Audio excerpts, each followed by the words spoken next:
ציפייה לבין תקווה, בין געגועים לבין פורקן. אני מאושרת.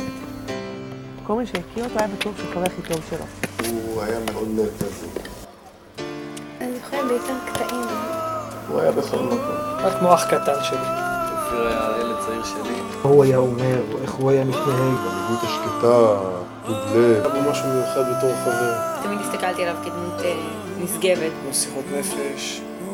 ילד טוב. זה משהו אחר. זה משהו אחר.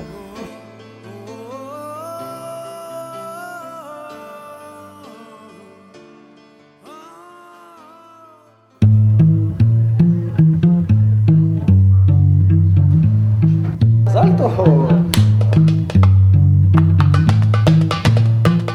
כשאני מחוברת אליו וחושבת אליו, אני מרגישה שזה המקום הכי מתאים.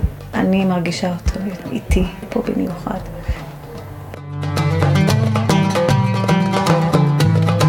שבוע טוב לכולם.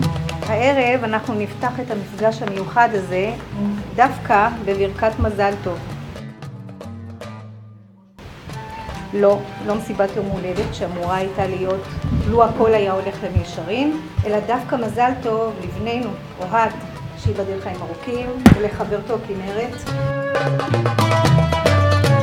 מאז הוורט שהיה ביום פורים, ובמהלך כל השבוע, הוצפנו בברכות ובאיחולי מזל טוב. ערב לאוזנינו מאוד מצלול המילים הללו שייחלנו להם שנים כה רבות. באוזניי התנגן לו משום מה, דווקא בימים אלו, שיר של חנוכה, באנו חושך לגרש. והנה משבוע מרגש שכזה, אנחנו גולשים באחת לערב הזה, ערב שבו אופיר היה אמור לחגוג את יום הולדתו ה-31. החיים מזמנים לנו מעברים חדים, לעתים הזויים, מכאב, עצב וגעגועים אל אירועים ומצבים של שמחה ונחת. נדמה לי שהערב אופיר בא לומר לנו משהו. הערב לא תוכלו לחגוג לי את יום הולדתי, אבל מזל טוב אחר תקבלו. הערב בבית זה יהדהדו מילות ברכה אלו. אני מעביר את ברכתי לאחי הצעיר אוהד. לו הייתי כאן, הייתי מחבקו אותו חיבוק גדול ועוטף. נותן לו צ'פחה על הכתף, כמו שהוא היה עושה לך אוהד, ואומר לו, אח קטן, גדלת. אופיר הערב נהדר נוכח. זו דרכו להשתתף בשמחתנו, בשמחת אחיו. התערבבו, התחלפו מזלי הטוב. אין אחד מפצה על השני, אבל אנו בציפייה שבשורה טובה שכזו תאיר מעט את החשיכה הלופתת אותנו מבפנים, זה קרוב ל10 שנים, ותצית פינות אור בחיינו, בהן נראה שמחה ונמצא מעט נחמה. מזל טוב ושבוע טוב.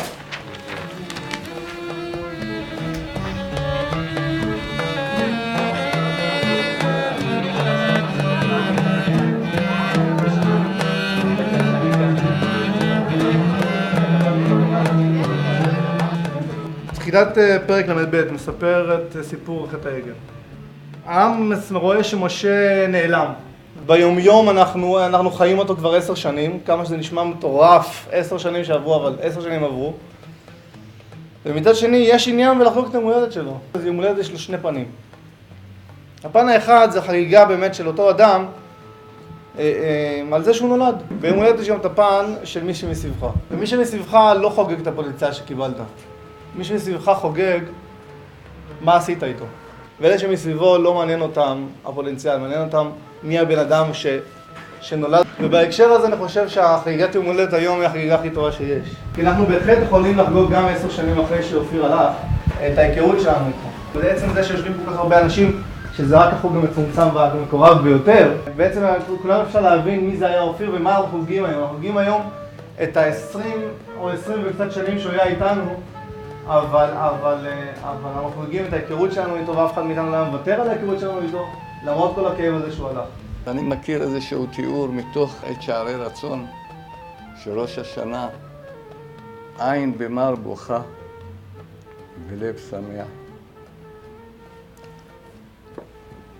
רוצים להודות לכולכם שאתם, שמלווים אותנו מזה 10 שנים. וזה כמו יום אתמול.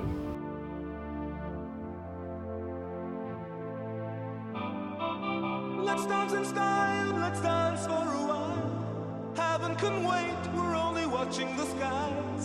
Hoping for the best, but expecting the worst. הייתי 24 שעות בחדר צעירים. לידה ראשונה, קשה. ובסוף, אחרי איסורים לא מעטים, יצא לאור, ילד מקסים, קטן, מאוד קטן. אני זוכרת, מתוך הכאבים, את אחת האחיות, ככה הייתי קצת מעורפלת, ואחת האחיות צועקת, תראו אותו, איזה בן אדם. מה זה? העיניים שלו פקוחות, מה הוא בודק? ואני זוכרת שהייתי מותשת, אבל הייתי כל כך סקרנית לדעת, מה זאת אומרת, תראו אותו, איזה בן אדם. מילדות כל כך מנוסות, מה מיוחד?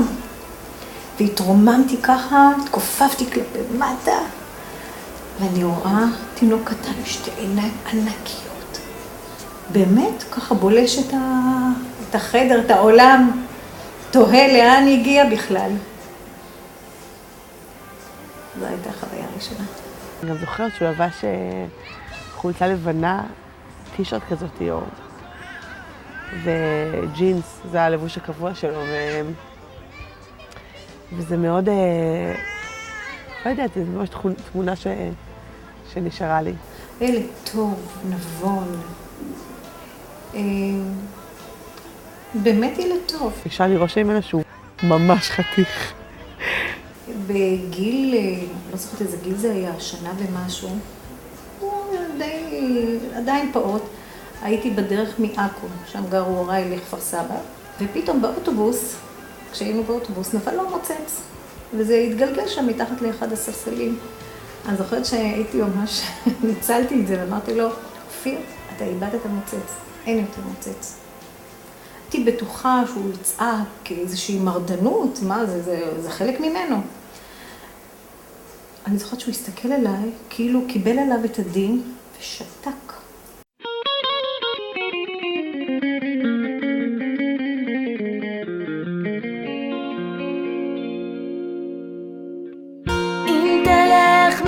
חבק אותי ככה, נשמע אותי בסוף היום, מי ינחם ויגיע רק אתה יותר. איזה ערב אחד דיברנו בטלפון, והוא אמר לי שהוא חושב שהוא אוהב אותי. הוא אמר לי, לא, אני בטוח שאני אוהב אותך.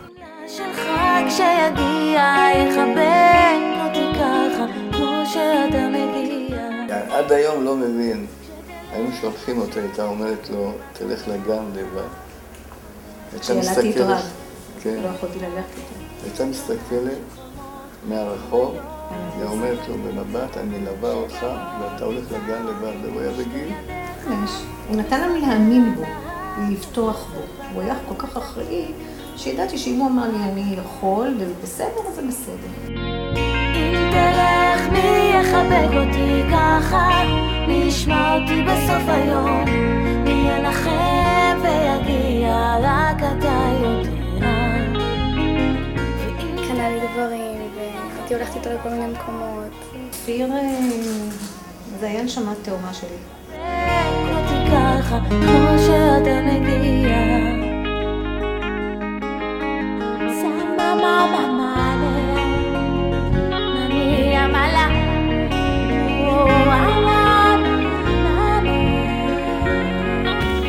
רק בגיל שנה וחצי שחררתי אותו למטפלת. מטפלת פרטית, עד גיל 2.5, ואחר כך אני זוכרת איך חרשתי את הגנים, לבחור את הגן הפרטי, הכי טוב. ובאמת היינו מחוברים מאוד אחד לשני, מאוד, לאורך כל הדרך. גם כשבגר וגדל והיה חייל, היה בינינו קשר מאוד עמוק, מאוד משוחרר, מאוד משתף. שחור עיניים ובהן מרב הברק. ניצב לו כאן הערב ידי נערי היקר, ושואלת אני במה אברכו. לא ירבו משאלות לב לברך את הבן. הריני מתכבד, תצטרכו להדליק את הנר הראשון לכבודם של סבא וסבתא, שאין שני להם בתבל, ואין זה מילים אותם לתאר. הנר השני, נר מיוחד לא עבורי. אותו אני רוצה להקדיש לסבתא שמחה בפר זיכרונה לברכה, אותה לא זכיתי להכיר, ולסבא משה בסול, ייבדל לחיים טובים ארוכים. הנר הבא אני מדליק לחייהם של כל חיילי צבא ההגנה לישראל, ומי ייתן ותדעו רק ימי שלום ושקט בגבולות ארצנו. אמן, אמן. ואחרונים חביבים, בהכרת תודה ג'נקט, אני מדליק נר זה לכבוד אביב ואמי האהובים, שהכל ניתן לי בזכותם עד 120 ברוב נחת. זה היה לי ממש קסום בעיניי, אבל זה לא שזה היה משהו חד פעמי, כי כל פעם שהיינו ביחד הייתה כזאת, זה לא היה... זה רק היה התחלה למשהו נפלא.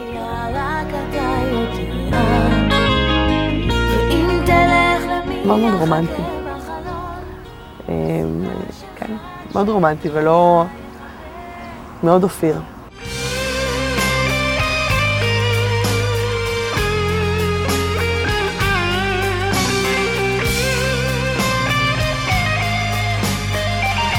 הייתי מגיעה אליו באוטובוס ומחכה לו אותו בבית. הוא היה מגיע הביתה וכל התיק והנשק והריח הזה של הגריד מהנשק שעד היום מתקשר לי עם אופיר. אז הוא היה מוריד הכל, מביא חיבוק ונשיקה לדינה ולעזרא ולאפרת, או עד אם היו בבית.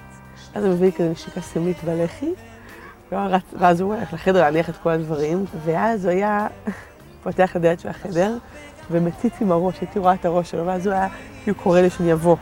שיחות נפש, יכול להיות 2-3 בלילה, היו גורמים את כל העוגה ושותים. הוא היה נותן לך הוא היה נותן את כולו. כשהיית צריך אותו, היה יודע להיות לצדך, הוא היה יודע להגיד את המילים הנכונות, הוא היה יודע להיות חבר, אני חושב שזה היה איזושהי שיא של מושלמות כזאת.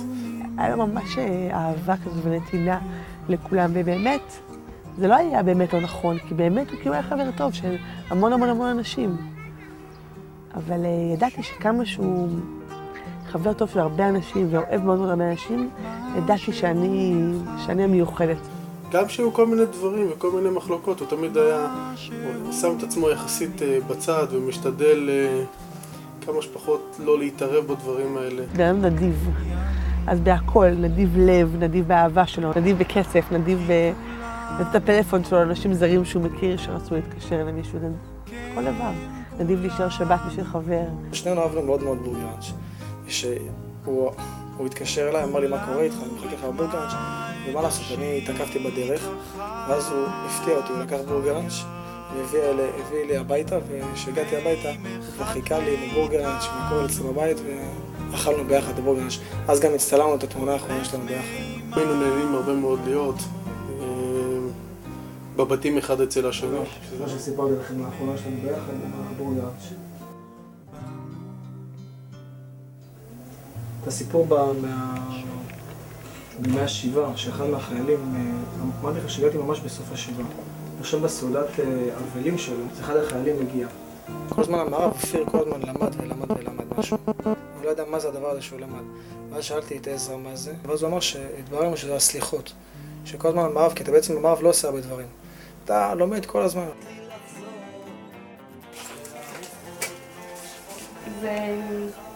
תמיד הוא היה פשוט חוזר והיה מביא לי איזה משהו קטן, שולף לי פתאום מהכיס שלו, אני הבאתי לך. אף פעם זה לא היה מתוכנן, אז אני דווקא.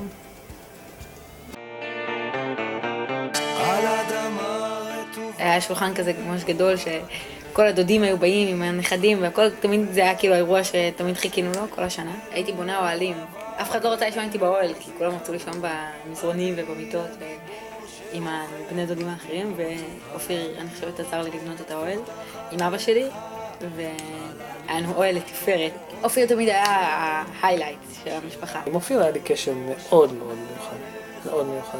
הייתה אהבה עצומה, באמת אהבה עצומה מדהימה בינינו, עם איזשהו סוג של קשר מיוחד.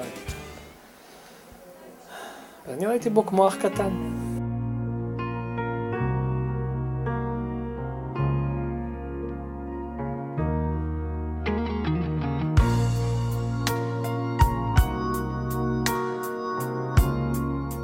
וביקש ממני בטלפון שאני אביא לו איזה חוטים מקולבנים שתופסים בהם מטרות דמות, אמרתי לו שאני אביא לו כשהוא יבוא בחופשה הבאה.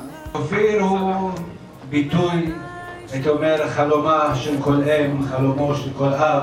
אופיר שמסמל את האהבה למשפחה, אהבת ארץ ישראל, תמיד חרוץ, שובב, אבל גם רציני בעת ובעונה נחת, אהוב, אוהב. שמענו אותו הערב, ראינו אותו בחן ובחסד שחנן אותו הקדוש ברוך הוא. מה הוא היה אומר, איך הוא היה מתנהג בכל סיטואציה, זה משהו שמלווה אותי כל הזמן. גם באירועים שמחים, גם באירועים קשים, גם במלחמת לבנון האחרונה. בשבת האחרונה שהיינו פה, תפסתי את עצמי מחפש את התמונה שלו. אז זה עושה טוב. לראות אותו. הכיבוד אב ואם וכיבוד סבא וסבתא. תמיד אני רואה מול עיניי את היחס שאופיר זיכרונו לברכה היה נותן. עם המון כבוד, עם המון רספקט, עם המון אהבה וכנות. הוא עשה את זה בצורה כל כך אמיתית וכנה. התפקיד הראשון שלי בתור מ"מ היה מ"מ בפלוגת מסלול של מרץ 5, ה-95, הפלוגה שאופיר היה חייל. קיבלתי את אופיר בשנת 95. בגלל המנהיגות השקטה, טוב לב, העובדה שהוא היה בן אדם שבאמת מאוד מאוד נוח לאנשים שסביבו, אז באמת כמעט בלי שום בעיה הוא, מה שנקרא, רכש לעצמו את המנהיגות במחלקה והצליח באמת בפועל לפקד עליהם. מהיום הראשון נוצר בינינו קשר אינטימי ומקצועי מיוחד מאוד. ההתעקשות שלו, כן, להיכנס לפלוגה בתור חייל פשוט.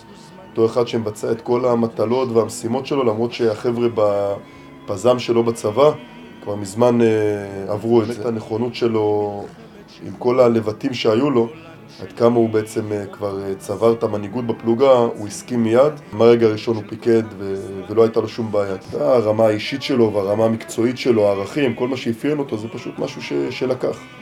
הוא היה מפקד שאנשים הלכו אחריו בלי שום בעיה. בטח שזה מרגיז, למה בסך הכל אנשים פה איבדו את החיים שלהם ויושבים פה כמה אנשים שהם חושבים שהם קודקודי עולם והם חושבים שאם הם היו בצבא אז הם לא היו עושים ככה, הם היו מביאים את זה, לא מביאים את זה. ואני חושב שזה ממש מרגיז, למה האנשים האלה יודעים מה הם עושים, הם עשו מה שצריך לעשות. ואם יש האשמות זה ביזיון המדינה שלנו שמאשימים ככה את המפקדים ואת החיילים על זה שבעצם עושים פה את העבודה הכי שחורה במדינה הזאת. אנחנו פחות מודאגים ממה שיקרה לנו, יותר מטריד אותנו מה יקרה להורים שלנו אם ניפגע. זה לי אבא שלנו. זה לא... זה אבא שלנו.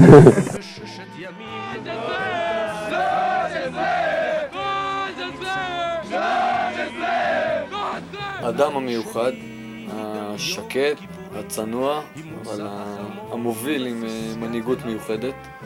אכפתי מכל דבר, לא אכפתי ככותרת, אכפתי מהפרטי פרטים, מכל פינץ קטן ומכל שרוף ומכל פרט בנוהל הקרב של מבצע, ושואל שאלות של מאיפה הולכים ולמה משם, שאלות שלא שואל חייל שהוא 8 חודשים בצבא. החניך מצטיין של המחלקה. מי שמשקיע ומי שנותן הכל, מגיע לו. לקראת סוף הטירונות שהתלבטנו במחלקה, מי החייל המצטיין של המחלקה, אז הדילמה לכאורה לא הייתה כל כך קשה. בגלל כל המאפיינים והבולטות של אופיר והאכפתיות במחלקה. אבל ראית אדם שכשבאת אליו ואמרת לו שהוא הולך להיות מצטיין מחלקתי, אז את נימי הענווה הזאת, אני מה עשיתי? באתי להיות לוחם בגולני, לשרת את מדינת ישראל. להמשיך להיות טובים בלי לתפוס תחת. זה החוכמה, להיות טובים לאורך זמן, לא להיות טובים ל-13 קילומטר. יש? כן! בשיחות המנומסות ועם ההורים ועם החברים אנחנו לא נוהגים להגיד את זה, אבל כשחרה מתחת לאלונקה 10 קילומטר ואין מי שיחליף אותך, אז אנשים מסוג אופיר הם אלה שיכנסו להחליף אותך.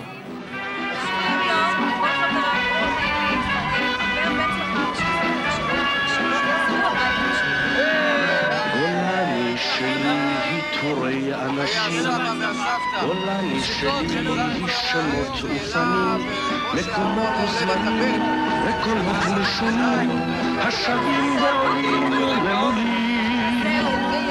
גולני שלי מלחמת שחרור, גולני שלי אותו הסיפור של מצליח של כל עם ישראל, השבים ועולים למולי, גולני, גולני שלי, גולני שלי. אני זוכרת כשהייתי בת 10, אז הם באו אלינו לבית באורנית, והוא בא עם שרי, וממש התרגשתי והכנתי להם ארוחת ערב עם חביתות וסלט, ומאז תמיד הם אמרו לי, את זוכרת את ארוחת ערב שעשית לנו? ותמיד זכרתי את זה. שבוע שהיה פה בחופשה לפני שהוא יצא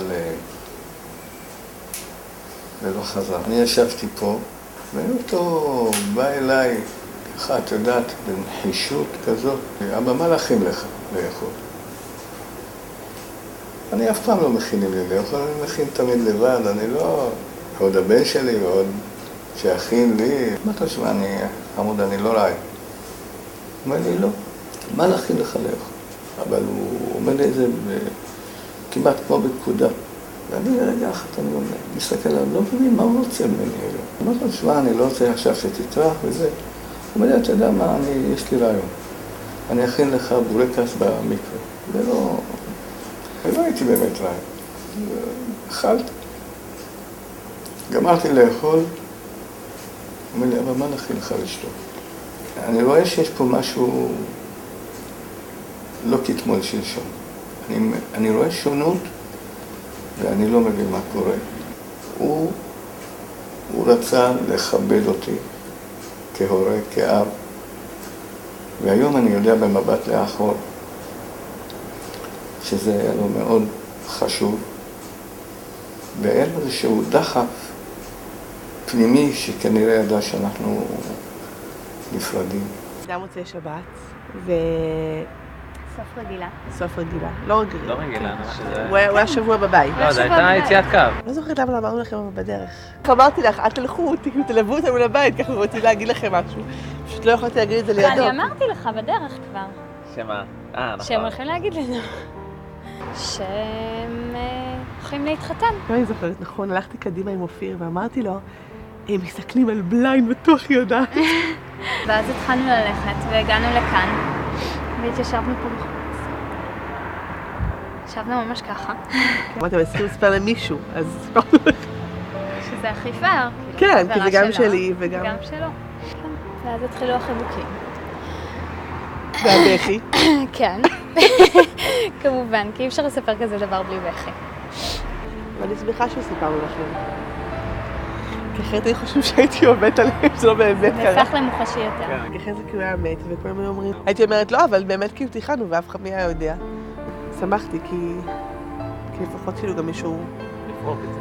כן, לא, כי לפחות גם מישהו איחל לו מזל טוב, ואתה איחלת לו מזל טוב, וחיברת לו וזה, אז זה חיים שלמים, 10 שנים.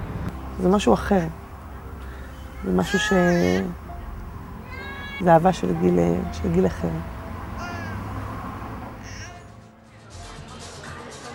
את הנר הבא אני מדליק לחייהם של כל חיילי צבא הגנה לישראל, ביניהם בני דודה היקרים, החיילים יפרח גיא ואופיר בסול.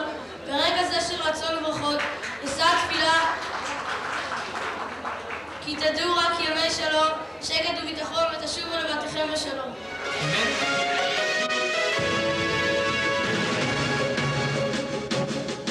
שלום רב לכם, לבנון תתפוס גם הערב חלק ניכר ממהדורת החדשות. 2 חיילי גולני שנהרגו לפנות בוקר בדרום לבנון הובאו היום למנוחות.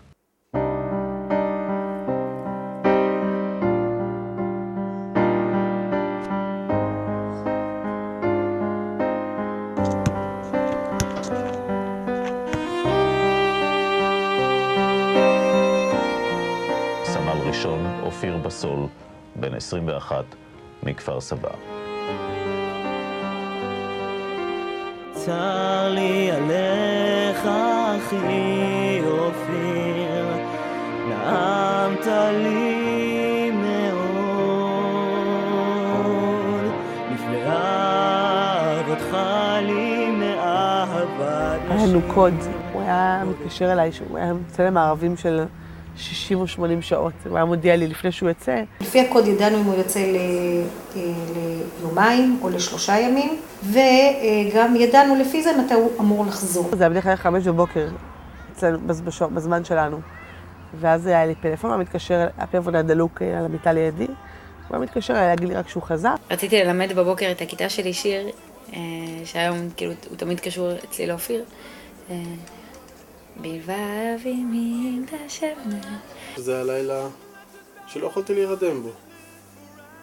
ומעל קריית שמונה כל הזמן חגים מסוקים. הוא אמר לי שהוא מגיע ומיד הוא נכנס למערב עד מוצאי שבת. ישנתי, אבל זה מין שנה כזאת, חצי שנה, כי את מחכה כל הזמן לטלפון. המחלקה יצאה למערב מפוצל עם שני כוחות, כשהוא פיקד על כוח אחד והממם על הכוח השני. כוח גולני נשלח הלילה לאזור הכפר תלוסה בצפון אזור הביטחון בגזרה המרכזית כדי לעצור את המחבלים בעומק השטח הלבנוני. במהלך המערב שמענו קצת רעשים ודברים חשודים, אבל לא ראינו שום דבר. הוא תמיד היה איתי, גם שהוא לא היה, אבל כל הזמן דיברתי עליו, לא יודעת, ולא הייתה שום תחושה מקדימה של מה שעומד לקרות. צאלה אשתי ואני נסענו לאילת לסוף שבוע. המטרה של כל הפעילות הייתה לפגוע למעשה במחבלים עמוק בתוך השטח לפני שהם חודרים לרצועת הביטחון. הליכה של סביבות 40 דקות בתוך סבך, ממש ג'ונגל. אי אפשר לראות מרחק של יותר מ2 מטר, אז גם היינו מאוד צמודים אחד לשני. לא היה לי שום מושג, היית חושבת שאם את מחוברת לראות אהבת נפש למישהו, את תדעי כאילו שמשהו קורה. יצאנו מהסבך להתחיל לפתוח רווחים. אופיר היה ראשון, אני סגרתי את הכוח. היינו בקשר פנימי בינינו, לראות שהוא מדבר איתי ואני מדבר איתו, לראות שאוקיי, את האחרון, כולם יצאו, לראות שהכל בסדר. כשיצא מהסבך הוא התחיל ללכת ואז זה כמו אקורדיון כזה, התחלנו לפתוח לאט לאט רווחים. בסביבות 12 בלילה, משהו כזה, אני הייתי במוצב, פיקדתי על כוח הכוננות במוצב. ואז מה שאני זוכר זה שיצאנו מהסבך, הוא התקדם טיפה, הסתובב והסתכל למים צריית לילה.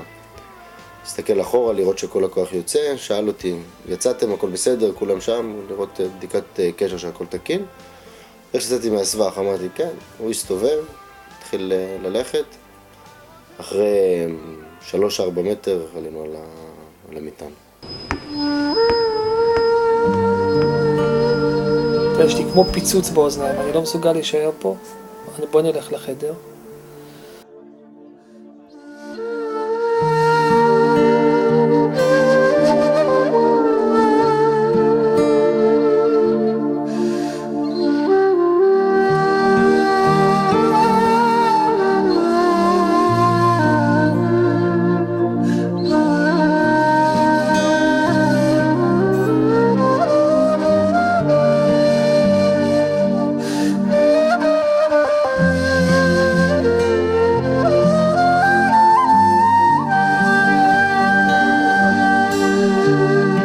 התעוררתי ב4 בבוקר, החליפו 10 שעות, וידעתי שזה השעה שאופיר אמור להגיע חזרה למוצב.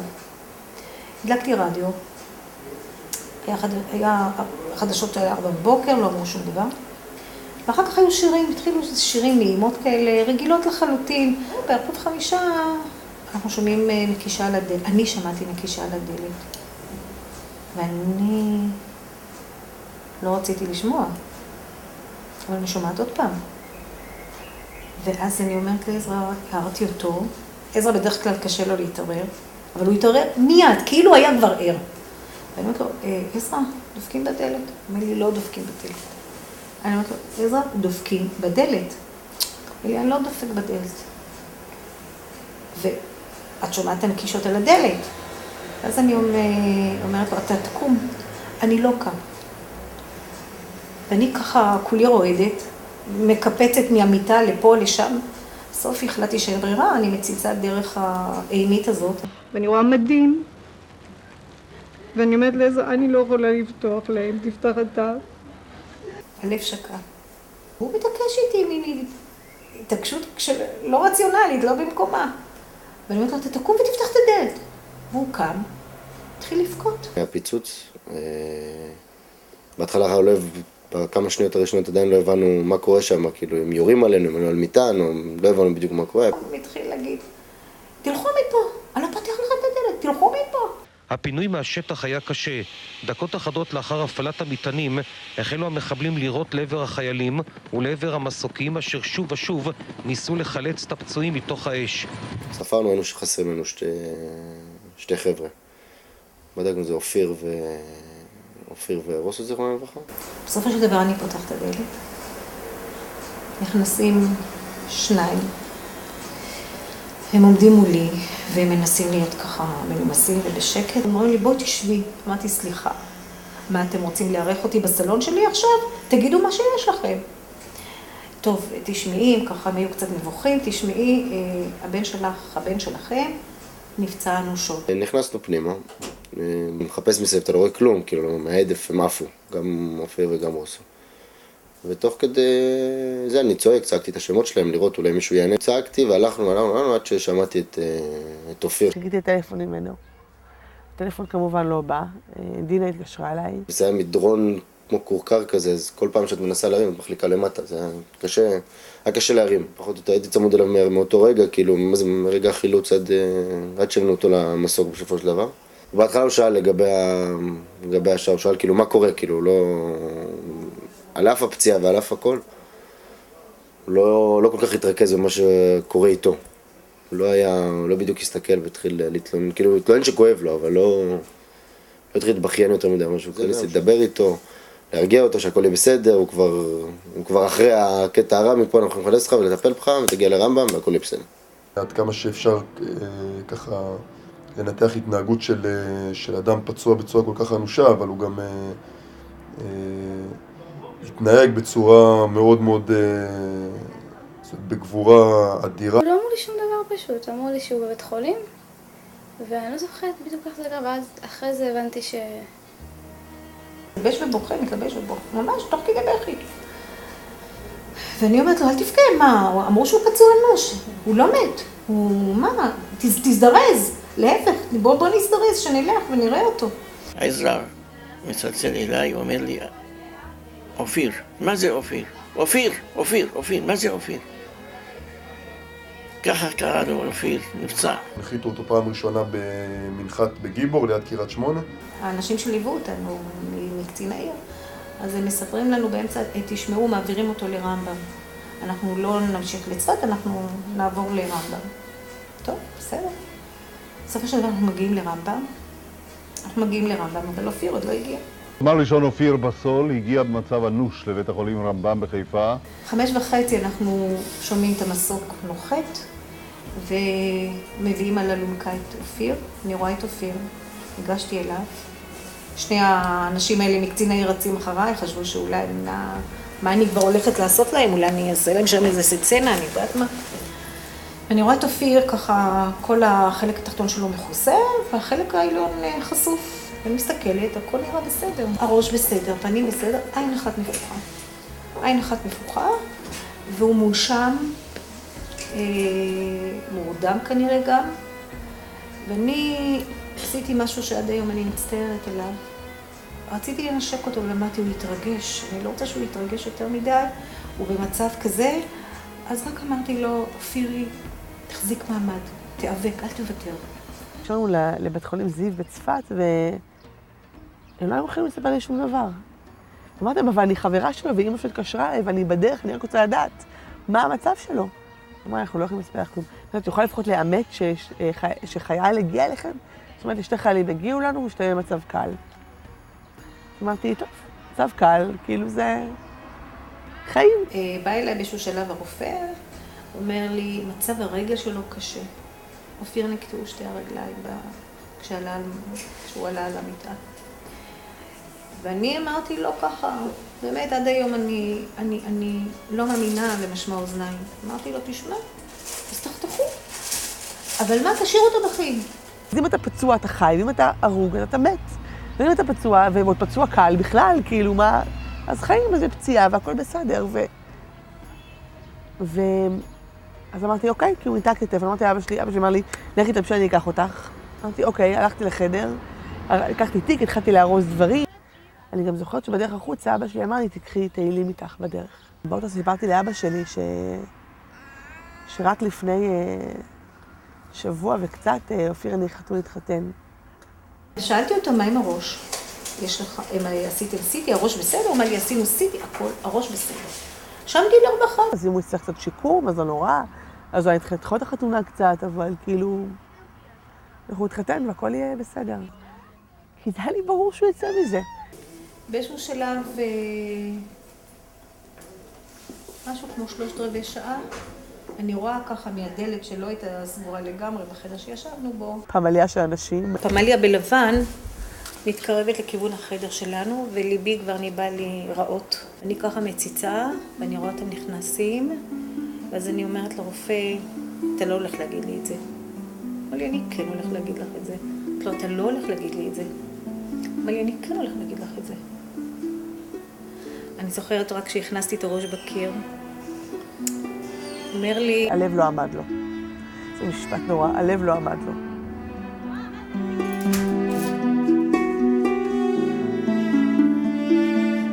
הסתובבתי לאבא שלי, אמרתי לו, אבא, take me home now, קח אותי הביתה, אני לא רוצה להישאר פה.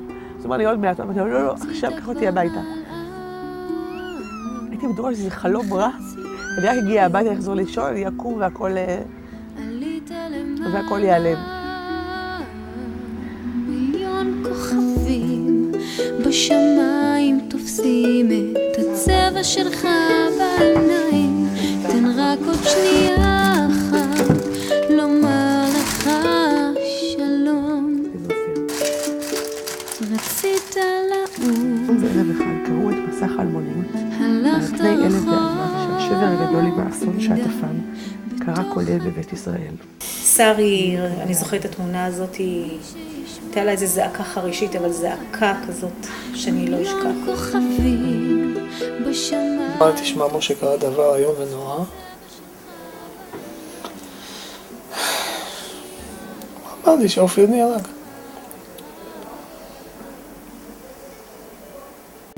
לא ידעתי כבר איך להגיב, זה היה... אחרי כמה דקות בא אלינו הרופא ואומר, אנחנו מכינים אותו. נשמע לי מושג כזה מצחיק.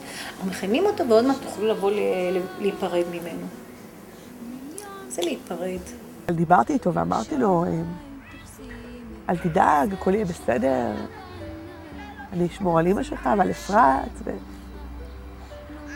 אני אוהב אותך. ואני רואה את אופיר, הבן המתוק שלי, שוכב שם על מיטה, כולו מחוטל, ממש. ורק החלק העליון גלוי. ואני מסתכלת עליו, שמו לו פה איזה תחבושת על העין. הוא היה נראה לי בסדר. חוץ מזה, הוא נראה שקט. מה שראיתי על הבעת הפנים האחרונה שלו, זה כאילו, מצטער, לא יכולתי יותר. נגעתי בו בפנים, והוא היה ממש גם כאילו בסדר. קצת נוקשה כזה האור, אבל היה בסדר. כשהבאתי נשיקה במצח, פתאום הרגשתי בשפתיים שהאור שלו, הוא נוקשה כזה, הוא לא רך ועדין כמו שהוא תמיד היה. ואז ככה קצת תמיד לחצתי, ופתאום זה לא היה נראה לי אופיר. הכנתי ככה לנשק אותו, ואני לא אשכח את התגופה של הרופא. נשקתי אותו בשפתיים, והרופא בא ואומר לי, רגע, יש לך פה דם, אני רוצה לנקות אותך. אמרתי לו, על מה אתה מדבר? מה איזה דם? זה דם מדמי, בשר מבשרי. מה אתה רוצה לנקב בכלל? זה הדם שלי. עוד דבר מוזר שאני לא אשכח, שגחנתי מעליו, העין השמאלית שלו שהייתה בסדר, לא הייתה מכוסה, פתאום ראיתי כאילו נפקחה, וזה נורא נבהלתי. זה ליווה אותי המון שנים, בעצם הוא לא מת. למה החליטו שהוא מת? הרי הוא פתח את העין. כל הזמן חשבתי, מה זה הדבר הזה? אולי בכלל טעו.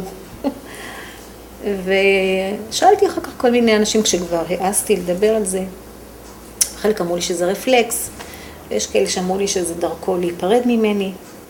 אני אחר כך לא נכנסתי יותר, יצאתי מהחדר, ועזרא פתאום נחה עליו איזה רוח גבורה, ודווקא הוא הלך וחזר מהחדר לחדר, והלך וראה אותו איזה 5-6 פעמים, ואני לא יודעת, אני לא יכולתי. כל הזמן אמרתי, איך הוא יכול ללכת עוד פעם לראות אותו שם מונח מת? איך אפשר?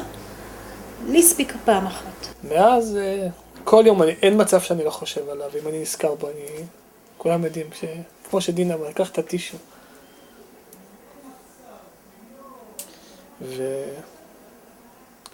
מאז בשבילי כל יום היום זיכרון. אני רק זוכרת שהלכתי לחדר שלו, לקחתי את הכרית שלו, חיבקתי אותה, הידקתי אותה לחזה, ומיררתי בבכי. הרבה זמן.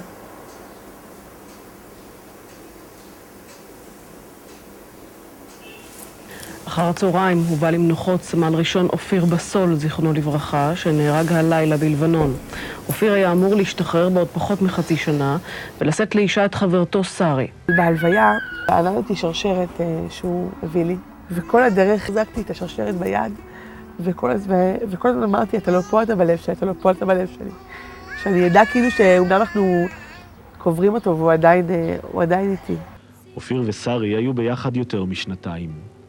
ובכל הזמן הזה הוא השתדל להתקשר מדי יום, מכל מקום שהיה בו בצבא, גם אם רק כדי לומר, כמו בשיחת הטלפון האחרונה, אל תדאגי. אמרתי לו, שחר לעשות כל דין למה שאני אגיד לך, שאני לא אדאג לך, כאילו שתשמור על עצמך. אז הוא אמר לי, בסדר, זה אני עושה גם בלי שתגידי לי, אל תדאגי, אני יודע. אני אוהב אותך.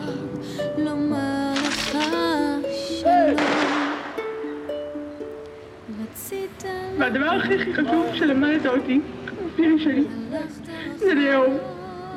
לאהוב כמו שרק אתה יודע לאהוב מכל הלב. אבל אופירי יקר שלי, רק דבר אחד לא לימדת אותי. אתה יודע מה לא לימדת אותי. לא לימדת אותי איך להגיד לך להתראות. אני רק יודעת שהיום, אחרי שהוא נאבק, חולים רמב"ם, חשפתי את הפנים היפות שלו, נתתי לו נשיקה, נשקתי את השפתיים לאות הדם שלו. חשבתי שאולי קרני יפיח ברוח, נשמה שהוא יחיה הילד שלי. זה לא קרה, זה לא קרה. אופיר תמיד אמר לי,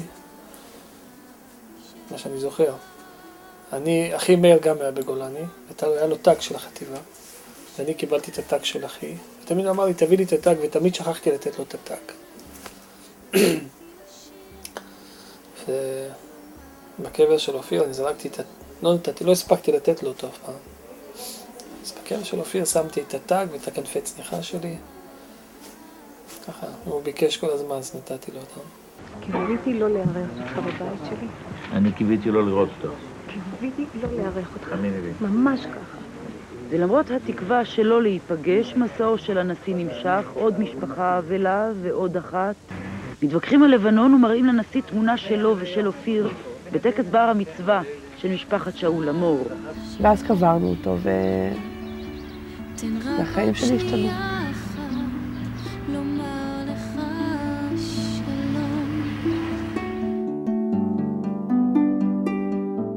האמת היא שזה רק עם השנים אני מתחילה להקל את זה. אני מגיעה לכאן כל יום שישי בדרך כלל. עושה לו קבלת שבת. לפעמים אוהד מצטרף אליי, לפעמים אפרת. כשהלב בוכה, רק אלוהים שומע, הכאב עולה מתוך הנשמה. אופיר שלי, מדי שבוע מתייצבת אני כאן ראשותיך. מתנה לפניך את דמדומי הלב שלא יודע מנוח. ביד רוטטת, רוחצת ומנקה, מסירה כביכול מעל פניך היפות שהתחפרו באפר, עלה שנשר, פרח שקמל, משקה ושוטפת ומלטפת, מדליקה את נר נשמתך השבועי, ממתינה להתייצבות השלהבת, ואז אני הולכת. מבטך המת, החי בקרבי, מלווה אותי גם כשחוצה אני את הגבולות שלא סומנו באף מפה. עוד רגע או שניים, פוסעת אני בתוך עולמך. 2-3 צעדים נוספים, ואני עוברת את השער. ובבת אחת, מדלגת אל תוך העולם שבחוץ. רק מטרים ספורים ממך, אופיר. חזק אותי, אלוהי, עושה שלא אבחר. הוא היה בחלומי. הוא היה בחלומי הנפלא, הוא היה בחלומי הנורא, הוא היה בחלומי שהיה. הוא היה בחלומי כשעוד חי, הוא היה בחלומי לזמן קצר מדי. הוא היה בחלומי רק לשנייה. הוא היה בחלומי חייל מקסים בלבוש מדהים. הוא היה בחלומי אח מדהים. הוא היה בחלומי שהתנפץ בדיוק שהתפוצץ. הוא היה בחלומי. האדם רואה את כל חייו פתאום אל הלא נודע. עוד יבוא יום ובעל הגבורות, מגן אבות ואימהות, יקיים אמונתו לישני עפר, יסמוך נופלים מקבריהם, ביד רחומה ינער החול מעל עיניהם, וישיב הבנים להוריהם. אז בגן הזה סתם יפרח האביב. נתת לי את חיי, נתת לי הכל, בעיניי דמעה, הלב בוכה בשקט.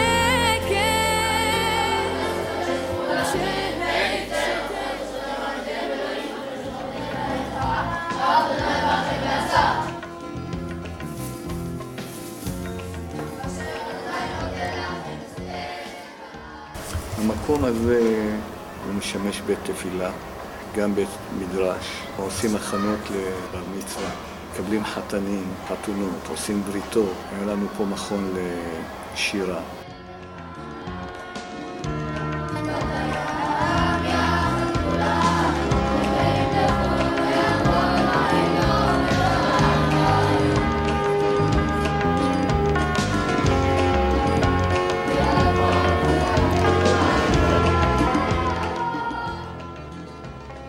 משתדלים גם לתת איזשהו אופי למקום הזה, מה שאופיר היה רוצה. צבעים עם ירוק, זה סמל של גולני.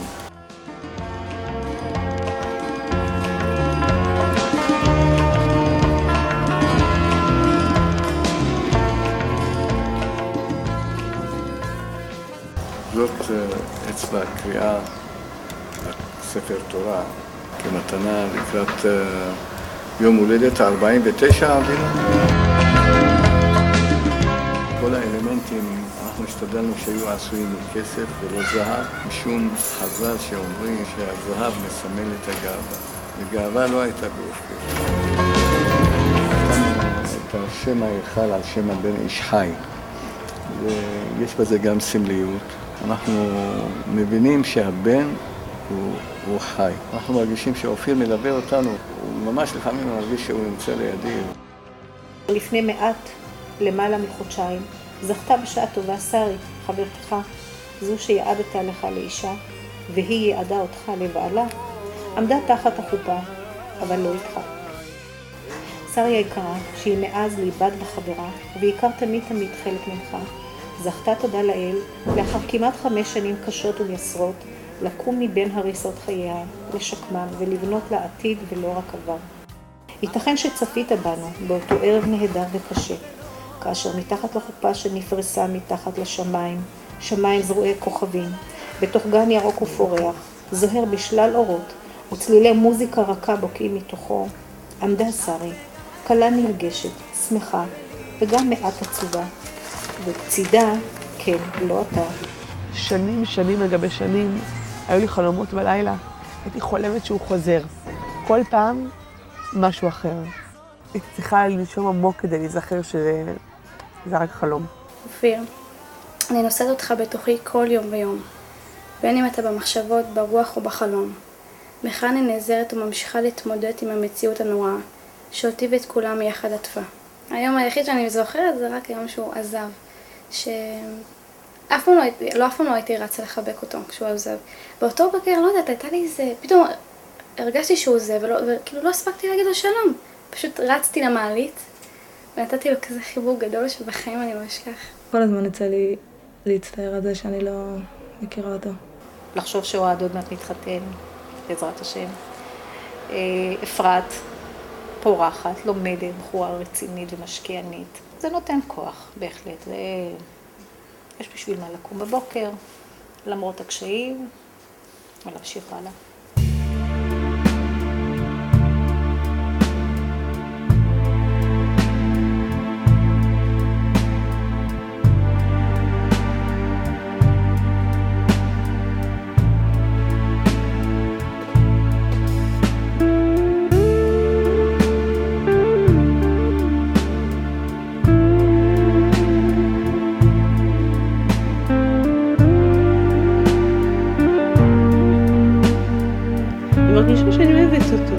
שאני מחוברת אליו, שאני קרובה אליו, והיום אני מגיעה לבית הזה, אני מחפשת את התמונות שלו.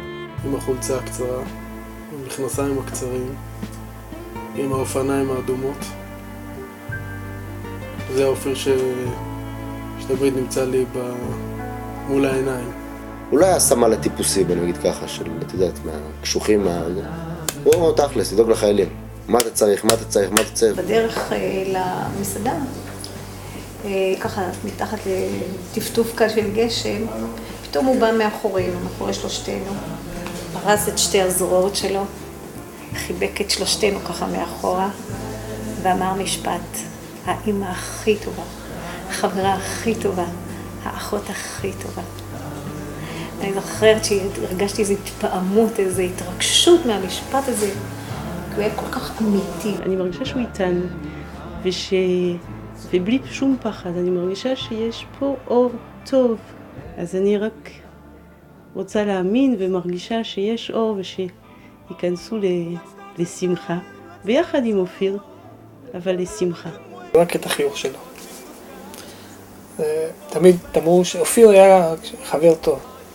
תמיד כשהיה פוגש את החברים היה מחבק אותם, היה לו חיבוק כזה מיוחד, בטח כולם אומרים לכם על החיבוק הזה של אופיר. לי יש את החיבוק של אופיר. כשעשיתי שירות לאומי בתל השומר, וראיתי הרבה חיילים פצועים, בעיקר נכים, ותמיד קינאתי ואמרתי, אם אח שלי לפחות היה בלי רגליים, הייתי לפחות זוכה להיות איתו גם. אלוהים בחר אותו על מנת להגן עלינו. הוא הפעיל חלק מזירה. עכשיו, אם הוא לא היה מפעיל את החלק מהזירה, ובאמת, הגורל היה רוצה אחרת, והוא לא היה מפעיל את המטען הראשון, אז מה שהיה נוצר מצב זה שהוא היה נכנס, ואז כל הכוח היה נכנס לאותה זירה, ואז מספיק שאחד מהם היה מפעיל וכולם הולכים. הוא לקח את הכי טוב, בחר את הכי טוב, ועל ידי זה שהוא בחר את אותו בן אדם, הוא הציל את השאר. אופיר עבר איתי, ועם דבריי ומטלטליי, מלבנון, לבה"ד 1, לבית ספר למקים, לעזה, לאיו"ש ועכשיו לשכם.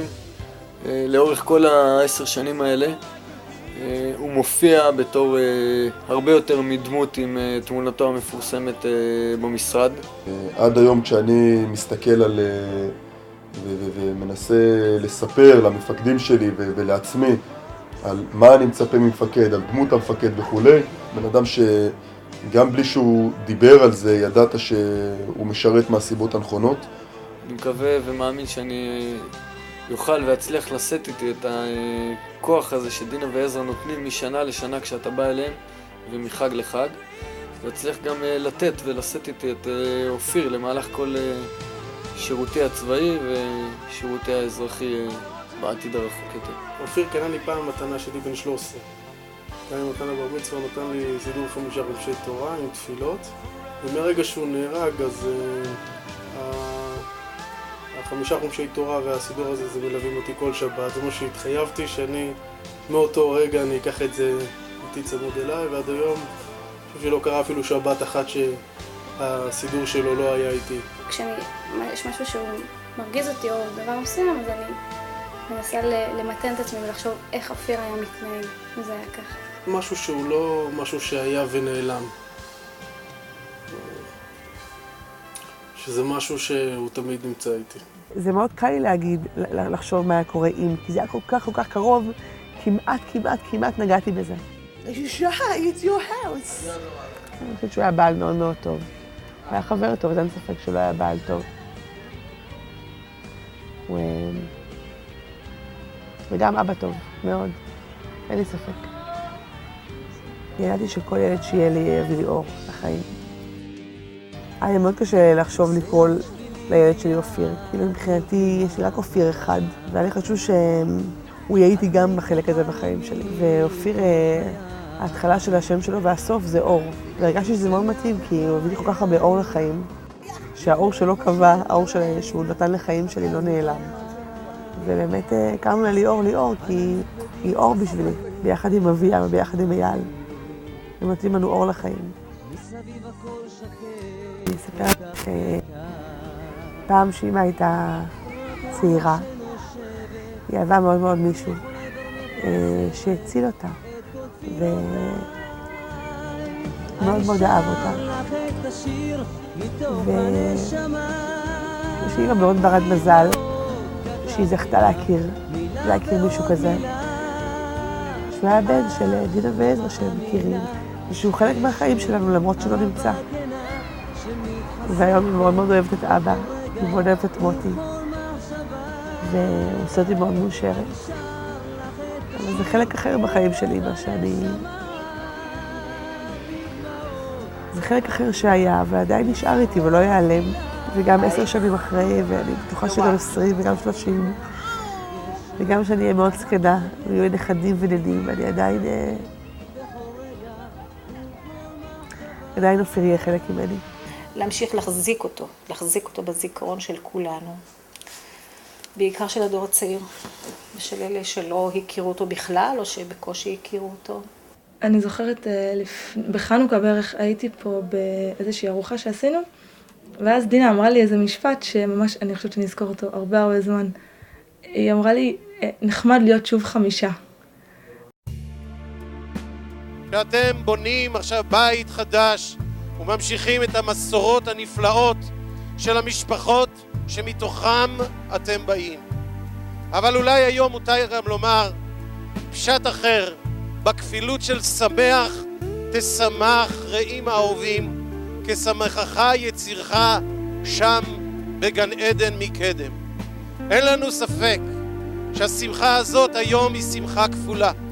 היא שמחה כאן בעולם שלנו, והיא שמחה שם כשמחך יצירך בגן עדן מקדם. אופיר אחיך אוהד, הוא שמח איתנו, שמח איתך בשמחה הגדולה הזאת היום שאתה והמשפחה שלך זוכים להקים בית חדש בישראל וממשיכים את המשפחה המפוארת הזאת של משפחת בסול. זו לא רק שמחה פרטית, זו שמחה כללית, כי היא לא רק לצערנו, ציון לא רק שמחה בבניה, פעמים היא גם עצובה בבניה. והיום הסוס תסיס, שמחתה של ציון, שאנחנו רואים שהמאבק שאופיר נלחם בו ממשיך עד לעצם היום הזה, אז הסוס תסיס ותגל להכרה, הוא התיקון, הוא ההמשכיות. אנא בכוח גדולת ימינך, תתרצה ומה. בין שינה לבין חלום, בין בטלה לבין עשייה, בין צפייה לבין תקווה, בין געגועים לבין פורקן, אני מאושרת. בין קריאת הגבר לבין שקיעת החמה, בין כאב ואלפון לבין רגיעה והחלמה, בין דאגה לבין רווחה, בין טיול לבין ניוון, אני מאושרת. בין הלמות לב תחופות לבין קוצב לבב איתי, בין הנחה לבין הנחה, בין ארוחה לבין מנוחה, בין כתיבה לבין רקימה, אני מאושרת. ובלילה את כולם נמים, רק דממה, נחירה או משיכת צמיחה נשמעים, עיניי פקוחות, מבטן תקוע בתקרה החשוכה, לרוב קרועות לרווחה, מפחד הסיוט הרודפני. פחדים חסרי פשר, משתקים חלקי גופי, אך לא ישתיקו את הלמות ליבי, שגם לילה אפל, המעלה לפניי עולם רפאים נוראי, לא יפחידו, לא ירתיעו. ואני מאושרת. זה שנוצר בקרבי, ישן וער עמדי ובתוכי, קצב ליבו הזעיר הולם לקצב ליבי הגדול, והוא ירגיעני בחשכת ליל מסתורי, יגרש דמויות הרוח, תוצרי דמיוני הפראי, יפזר הערפילים ששתים סביבי, כרוחות ושיטים ומיני יצורים לא מעולם זה, וינסוך תרדמה באפאפיי העייפים. עד התקשרו זה בזה, והיו לחומת מגן לי ולבטני, ונמתי את שנתי, כמו לא היה דבר, כי הוא מקור ההרגעה, הכוח והחיים, והפך כל כאב לנסבל, כל מכשול לאתגר, כל פחד ללעג אמיץ, כל הנחה למקור נחמה, כי הוא אושרי ואני מאושרת. אנא אלוקים, זאת השאר לי לעולמים.